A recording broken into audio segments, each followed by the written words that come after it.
Pulso Latino es presentado por Discover it for yourself. Frisian Flag. Esto es Pulso Latino con Alejandra Forero. Hola, bienvenidos a una emisión más de Pulso Latino. Gracias por su sintonía. Soy Jennifer Vargas, hoy por Alejandra Forero. Aruba. Comenzamos con buenas noticias. El precio de la gasolina bajará considerablemente este miércoles. El precio de la gasolina en Aruba conocerá una reducción considerable mañana miércoles, donde estamos hablando de casi una reducción de 21 centavos por litro. Oficialmente, el precio de la gasolina unleaded bajará con 20,9 centavos, quedando en 201,9 centavos por litro, mientras que el diésel verá una rebaja de 10,9 centavos, que se traduce a 185,5 centavos por litro. Finalmente, el querosén bajará con 13,4 centavos por litro, dejando el precio en 175,5 centavos por litro, reflejando así la caída drástica del precio del petróleo mundialmente en las últimas semanas. En otras notas locales, según el ministro Arthur Dowers, la ley que prohíbe la exportación de cobre ya está lista. El ministro de Justicia y Manejo de Adicción, el señor Arthur Dowers, presentó un decreto gubernamental que se viene preparando desde algún tiempo atrás y que tiene como enfoque la problemática de la venta de cobre en Aruba, la cual incrementa el robo del mismo. El precio alto del cobre en el mercado internacional es el motivo por el cual los revendedores de cobre compran este producto cuando alguien se los ofrece, y hasta ahora no había ninguna solución para interrumpir este ciclo vicioso de robo, venta y exportación. El decreto gubernamental se basa en la ley que prohíbe la exportación de ciertos productos del país y que actualmente se ha entregado al Parlamento para revisión, donde después será enviado al gobernador y finalmente introducido al público. Dicho decreto exigirá al comprador de cobre que registre la información de su proveedor de cobre y también tendrá que dar una declaración indicando dónde lo adquirió. La Asociación Profesional de la Industria Funeraria de Venezuela reportó una caída de 90% de la producción de ataúdes durante los últimos 2 años. Lirio Pérez nos trae más detalles. Las 330 salas velatorias agremiadas en ASOPROINFU pasaron de recibir 500 a 50 urnas semanalmente. No estamos en cero, pero vamos vía a eso. Si no se toman los paliativos, si no se hacen las correcciones necesarias que hay que hacer, que si no se hacen las rectificaciones profundas que hay que hacer, si no se crea la voluntad política que se necesita por parte del gobierno y por parte del Estado venezolano para enfrentar esta realidad, nosotros vamos camino a producir quizás no tanto la escasez, sino hasta el no hay.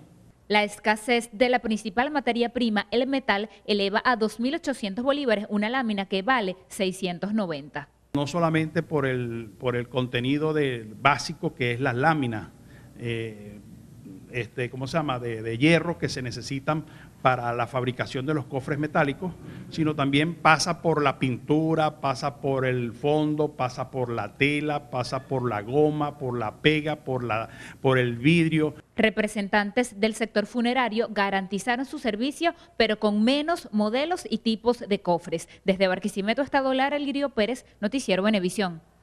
En Bolivia, en la ciudad de La Paz, el régimen penitenciario aún no sabe a qué cantidad de internos de las cárceles del país llegará el beneficio del indulto y culpa a jueces y fiscales por la tardanza de la justicia.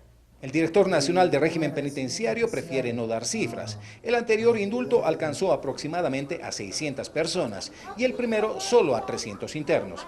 Este es el tercer decreto consecutivo que se dicta desde el gobierno. Sabemos que hubieron problemas en otros departamentos también de parte de los jueces que prácticamente trabaron estos beneficios.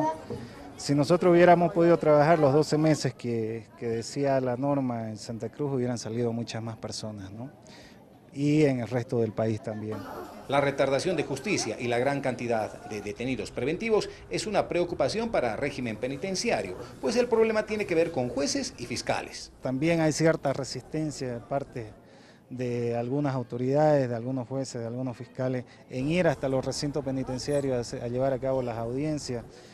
No sé, o sea, es la misma pregunta que nosotros nos hacemos. ¿Qué pasa? Ya se realizan modificaciones al Código de Procedimiento Penal que señala penas de cárcel para jueces o fiscales. La semana abrió en Ecuador con un gran decomiso de cocaína en Manabí. En el operativo Madriguera, la policía decomisó cerca de 2 toneladas de droga. 9 personas fueron detenidas en una propiedad del Cantón del Carmen.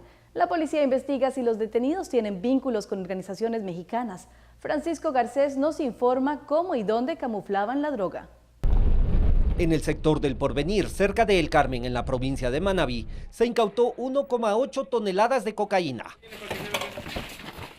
En el operativo denominado Madriguera, fueron detenidas 9 personas, 5 extranjeros y 4 ecuatorianos. En esta propiedad era donde se recibía el alcaloide, y aquí, utilizando máquinas industriales, era mezclado con harina de palmisque, que normalmente se utiliza como balanceado para alimentar animales. Uno de los oficiales encargados del operativo explicó cómo trabajaban los integrantes de la organización delictiva. Es un centro de acopio porque aparentemente han estado trayendo el alcaloide acá, y aquí al hacer, acondicionando estas estructuras, mezclar el alcaloide, hemos podido encontrar licuadoras industriales, las cuales utilizaban para el trabajo que estaban realizando. Esto aparentemente se pretendía exportar a Manzanillo, México. Durante la acción se encontró 400 kilos de droga pura que estaba lista para ser procesada. El resto del alcaloide ya estaba mezclado en sacos del supuesto producto alimenticio, listos para ser transportados. El ministro del Interior, José Serrano, explicó los alcances de este operativo. Estas rutas que se utilizan nos sirven a su vez para hacer los procesos de coordinación con la policía mexicana, con la policía de Guatemala, de Honduras, de El Salvador, y obviamente con la propia policía colombiana. Entonces, logramos desarticular no solo la banda que operaba en nuestro país, sino se desarticulan las bandas que operaban también en esos países. Una vez realizada la operación, la policía investiga los nexos que los narcotraficantes tenían con organizaciones de la droga en México y si es que hay más vinculados con este delito en el Ecuador. En Colombia, la condena indígena a guerrilleros deja dudas por el debido proceso. El veredicto se conoció en un tiempo récord. El pasado domingo, solo 4 días después del asesinato de 2 miembros de la Guardia Indígena en Toribío, Cauca, las autoridades del pueblo Nasa condenaron a los responsables de estos hechos. En solo 4 días se realizaron las capturas y la investigación, un proceso que en la justicia ordinaria tardaría años. En 4 horas, la jurisdicción indígena impuso la condena más alta en la historia, 60 años de prisión al guerrillero que había asesinado a 2 líderes indígenas 4 días antes. Héctor Fabio Dicue, consejero de la Asociación de Cabildos Indígenas del Norte del Cauca, explicó que es un proceso oral y la agilidad está en la recopilación y análisis de las pruebas. Se traslada al lugar y con registros técnicos, grabadoras, videos, se hace la recopilación de las pruebas, se procesa, y en un lapso no superior a 2 o 3 días ya se convoca una asamblea. La exgobernadora del Cabildo de Huellas en Caloto, Anadeida Secue, señaló que por ahora el veredicto de la Asamblea Comunitaria no contempla alternativas para los insurgentes. Ante la justicia indígena no habría apelación, lo que se haría es en un determinado tiempo, mirando sus actitudes y sus comportamientos como organización armada que es, incluso los mismos que han sido sentenciados, allí será la misma asamblea quien evalúe y tome las decisiones, pero en este momento no lo habría. Paradójicamente, la agilidad de la justicia indígena podría verse frustrada por el paro de guardianes del IMPEC en Popayán, que no están recibiendo internos. En el momento no estamos recibiendo internos. Hay casos que hay que tocarlos, como dice, hay casos excepcionales. La idea es siempre tener una coordinación con otros entes gubernamentales, pero ya la decisión las tomamos entre todos los miembros de la Junta. Por lo pronto, los subversivos condenados por la Asamblea Comunitaria siguen bajo custodia de la Guardia Indígena.